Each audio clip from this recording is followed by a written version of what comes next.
আসসালামু আলাইকুম। এরিকাজ কিচেনে সবাইকে স্বাগত জানাচ্ছি নতুন আরেকটি রেসিপি দেখার জন্য। আপনারা সবাই কেমন আছেন? আজকে আমি আপনাদের সাথে শেয়ার করব খুব সহজ একটি রেসিপি। আজকে তৈরি করে দেখাবো চিরা ভাজা। আমরা সব সময় দোকান থেকে কিনে চিরা ভাজাটা খেয়ে থাকি, কিন্তু ঘরেই খুব অল্প সময়ে মুচমুচে পারফেক্টভাবে এই চিরা ভাজাটা তৈরি করা যায় আর খেতে ভীষণ মজাদার হয়। আশা করি আমার এই রেসিপিটি আপনাদের সবার কাছে ভালো লাগবে। রেসিপিটি ভালো লাগলে আমার চ্যানেলটিকে সাবস্ক্রাইব করতে ভুলবেন না। ভিডিওটিতে একটি লাইক দিবেন, সম্ভব হলে ভিডিওটি সবার মাঝে শেয়ার করে দিবেন। তাহলে চলুন দেখে নেওয়া যাক কীভাবে তৈরি করব। এখানে আমি একটি বাটিতে 1.5 কাপ পরিমাণ চিরা নিয়েছি, আর এই চিরাটা আমি বাজার থেকে কিনে নিয়েছি।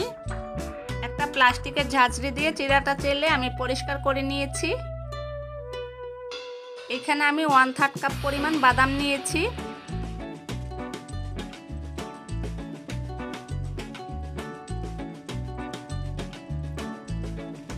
এখানে আমি 2 টেবিল চামচ পরিমাণ পানি নিয়েছি আর 1/4 চা চামচ লবণ দিয়েছি। লবণটা দিয়ে খুব ভালোভাবে মিশিয়ে নিব। মিশানো হয়ে গিয়েছে। আরেকটি বাটি নিয়েছি আর দিয়ে দিব 1/2 চা চামচ পরিমাণ বিট লবণ, 1/4 চা চামচ চিলি ফ্লেক্স দিয়েছি। আপনারা চাইলে এখানে লাল মরিচ গুঁড়াটাও ব্যবহার করতে পারবেন। খুব ভালোভাবে মিশিয়ে নিচ্ছি।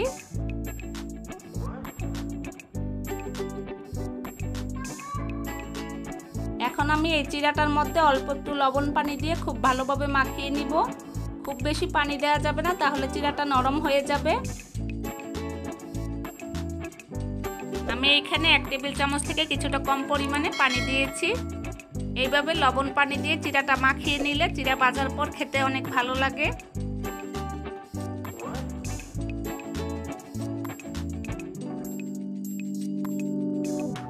চিরাটা খুব ভালোভাবে মাখিয়ে নিয়েছি। দেখুন চিরার গায়ে কিন্তু কোনো পানি নেই। এখন আমি এই বাদামের মধ্যে লবণ পানি দিয়ে দিব সামান্য একটু। বাদামগুলোকে খুব ভালোভাবে মাখিয়ে নিব।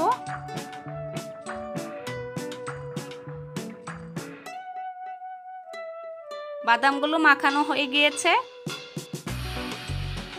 চিরাগুলো বেজে নেওয়ার পর আমি এই প্লেটের মধ্যে চিরাগুলো তুলে নিব। সেজন্য আমি আগে থেকে 2টি টিস্যু দিয়ে নিচ্ছি। এখন আমি চিরাগুলো ভেজে নিব। আর চিরাগুলো ভেজে নেওয়ার সুবিধার্থে আমি এই চালনিটা ব্যবহার করব। এই চালনির মধ্যে 1 মুঠ পরিমাণ চিরা দিয়ে দিব। এই চালনিটা দিয়ে চিরা ভেজে নিলে খুব তাড়াতাড়ি ভাজা হয়ে যায় আর কোনো রকম ঝামেলাও নেই, আর চিরাগুলো পুড়ে যাওয়ার সম্ভাবনা থাকে না।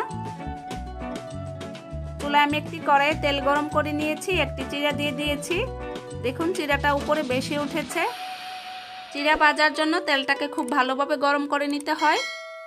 এখন আমি চালনিটা দিয়ে দিয়েছি তেলের মধ্যে। দেখুন চিরাগুলো খুব সুন্দরভাবে ভাজা হয়ে যাচ্ছে, আর চিরা ভাজা হতে খুব বেশি সময় লাগে না। 30 থেকে 40 সেকেন্ডের মধ্যে চিরাগুলো ভাজা হয়ে যায়।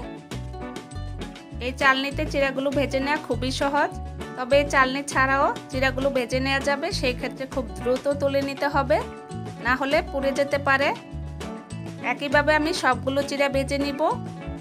আবারও 1 মুঠ চিরা দিয়ে দিব চালনিতে, আর চুলার আঁচটা আবারও একটু বাড়িয়ে দিয়েছি।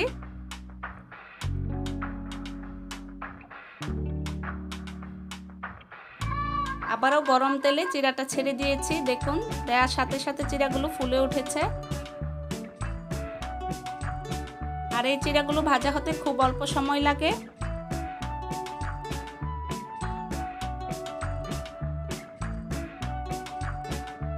চিরা ভেজে নেওয়ার পর অনেক ফুলে ওঠে।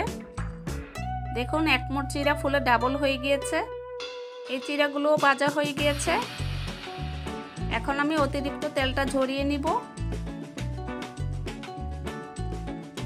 একইভাবে আমি সবগুলো চিরা ভেজে নিব। আবারও 1 মুঠ চিরা দিয়ে দিয়েছি চালনিতে। দেওয়ার সাথে সাথে নেড়ে দিতে হবে।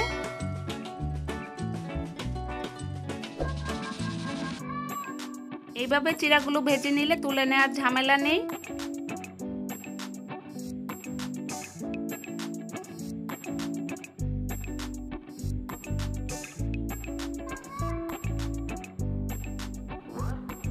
সবগুলো চিরা ভাজা হয়ে গিয়েছে।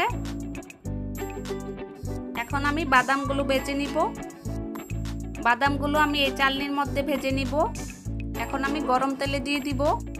আর চুলার আঁচটা আমি একটু কমিয়ে দিয়েছি, কারণ বাদামগুলো ভাজা হতে একটু বেশি সময় লাগবে। 2 থেকে 3 মিনিটের মতো সময় লাগবে।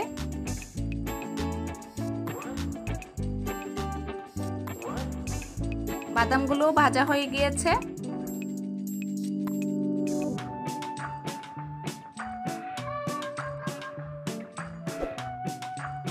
তেলটা ঝরিয়ে আমি চিরার মধ্যে বাদামগুলো ঢেলে দিব।